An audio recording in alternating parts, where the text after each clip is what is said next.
ओम साईं राम जी सभी को। कैसे हो सभी साईं के भक्तों। स्वागत है आपका एक बार फिर से आपके अपने यूट्यूब चैनल मेरे प्यारे साईं पर। तो साईं भक्तों मैं बताता हूँ आपको, कई भक्त पूछते रहते हैं, लाइव में भी पूछते रहते हैं कि बाबा के पीछे साईं के पीछे राम क्यों लगाते हैं, उनको राम क्यों बोलते हैं। देखिए, मैं किसी की भावना को ठेस नहीं पहुँचाता, सबकी अपनी आस्था है, वो किसी को मानिए, क्योंकि अपनी आस्था है, मानना कोई बुरी बात नहीं है। किसी पर विश्वास करना, श्रद्धा रखना कोई बुरी बात नहीं है। मानिए, बहुत अच्छी बात है। राम को मानिए, कृष्ण को मानिए, श्याम को मानिए, हारे का सहारा है, बजरंग बली है, माँ दुर्गे, भवानी, अम्बे, चंद्र, किसी को मानिए। आपकी अपनी आज़ादी है, आस्था है बाबा पर। कोई साईं को मानता है तो अच्छी बात है, हम साईं को मानने वाले, हमारी आस्था बाबा पर है। हमारे लिए बाबा ने चमत्कार किए हैं, अच्छे अच्छे कार्य किए हैं, बाबा ने हमारा साथ दिया है। जिस संकट की घड़ी से हमने बाबा को हमने पुकारा और बाबा ने हमारा साथ दिया, तो उसी से हम बाबा से उसी समय जुड़े थे। और बाबा ने हमें बहुत अच्छा एहसास करवाया ज़िंदगी में। इतना दुख था, पहाड़ भर का इतना पहाड़ सिर पर रखा था दुख का, बाबा ने उससे बाहर निकाला। तो हम बाबा को मानते हैं भाई। देखिए, हमारी आस्था बाबा है तो अच्छी बात है, आप भी जिसको माने बहुत अच्छी बात है। तो मैं बताता हूँ, राम बाबा के साईं के पीछे राम क्यों लगाते हैं। लोग पूछते हैं साईं के पीछे राम क्यों लगाते हैं। ठीक है, देख सुनिएगा। मैं आपको बताता हूँ, रामनवमी का दिन था, शिरडी में रामनवमी का एक त्यौहार मनाया गया था रामनवमी के दिन को, और वो साल था 1897 का। 1897 में पहली बार रामनवमी का त्यौहार मनाया गया। उसमें उससे पहले कभी रामनवमी वहाँ पे नहीं मनाई गई थी और ना ही कोई तैयारियाँ थी, सभी जल्दबाजी में हुआ। रामनवमी का त्यौहार एकदम से सब कुछ निर्णय लिया गया रामनवमी मनाने के लिए। तो उसके लिए तैयारियां तो होती है, लेकिन उस समय उन्होंने कोई तैयारी नहीं की थी रामनवमी के त्यौहार में, और द्वारका माई में वो त्यौहार मनाया गया था। उसके बाद धीरे धीरे धीरे धीरे लोग बढ़ते गए। पहली बार 1897 में मना दिया रामनवमी का त्यौहार। धीरे धीरे भक्तगण बढ़ते गए, भीड़ होनी स्टार्ट हो गई। चलते चलते चलते अगले जैसे ही आगे 7 अप्रैल 1911 की बात है, 7 अप्रैल 1911 में फिर से रामनवमी का त्यौहार आया। फिर लोगों ने बाबा से आग्रह किया कि बाबा रामनवमी का त्यौहार है, धूमधाम से मनाया जाए। तो बाबा ने भी उसकी अनुमति दे दी कि हाँ, रामनवमी का त्यौहार हम धूमधाम से मनाएंगे। उस समय वहाँ पर पूरे भारत में लगा लीजिए मुगल शासक था, अंग्रेजों का राज था, और कोई जुलूस निकालने नहीं देते थे, क्योंकि अंग्रेजों के शासन के अनुसार को खिलाफ कोई जा नहीं सकता था। उनसे परमिशन लेनी पड़ती थी सब कुछ करने के लिए। लोग मनाते थे बाबा का त्यौहार, तो अंदर ही धीरे धीरे चोरी छुपके जो भी करना था अंदर ही कर लेते थे, क्योंकि मुगल शासन थे, औरंगजेब था, ऐसे बहुत से आए क्रूर शासक जिन्होंने भारत पर राज किया। तो वो हिंदू को इतना छूट नहीं दे रखी थी। श्री राम जी का त्यौहार था, जुलूस ने 7 अप्रैल 1911 में जब शिरडी में द्वारका माई के अंदर रामनवमी का त्यौहार मनाया गया, भारत में जुलूस पहली बार निकाला गया।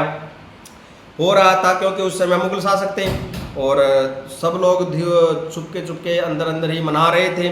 तो बाबा किसी को मानते नहीं थे, बाबा किसी को परवाह नहीं करते थे, बाबा अपनी इच्छा के खुद मालिक थे। अंग्रेजी शासक से तब परमिशन लेने की बाबा ने कोई जरूरत ही नहीं पड़ी। तो थोड़ा सा कंट्रोल तो था वहाँ पर अंग्रेजी शासन का भी और मुगल शासन का भी, क्योंकि आपने बाबा की मूवी में देखा हुआ, अंग्रेज भी बाबा को किसी को ढूंढते हुए बाबा के पास आ गए थे, अंग्रेजी पुलिस। तो सेलिब्रेशन कराने पर को बिल्कुल मनाही थी, कोई भी सेलिब्रेशन, कोई भी वहाँ पर जो भी जुलूस वगैरह, जो भी शोभा यात्रा निकालनी होती थी, वो इतना नहीं निकालने देते थे, तो कंट्रोल रखते थे। सब कुछ छोड़कर बाबा ने सब कुछ छोड़ दिया, किसी की चिंता नहीं की। बाबा ने सब कुछ छोड़कर इस रामनवमी के त्यौहार को, शोभा यात्रा को एकदम धूमधाम से मनाया, खुशी के साथ मनाया बाबा ने। और आज राम जी का सब कुछ, रामनवमी का त्यौहार था, राम जन्म दिवस था। बाबा बोले हम मनाएंगे, हम किसी की परवाह नहीं करते, हम तो इसको मनाएंगे भाई धूमधाम से। तो बाबा बोलते हैं, रामनवमी के दिन बाबा दोपहर में द्वारका माई में गुलाल छिड़कवाते थे। द्वारका माई के अंदर दोपहर के समय गुलाल छिड़कवाते थे, फर्श पर गाय के गोबर से लेप करवाते थे। और जहाँ बाबा की धुनी होती थी, बाबा की जहाँ धुनी अब भी बाबा के जीवन काल से प्रज्वलित है और अब भी प्रज्वलित है, तो वहाँ पर बाबा ने जहाँ पर धुनी होती थी वहाँ पे उसके ऊपर भाग बाबा ने धुनी के पास 2 दीपक जलवाए। 2 दीपक धुनी के पास जलवाए बाबा ने।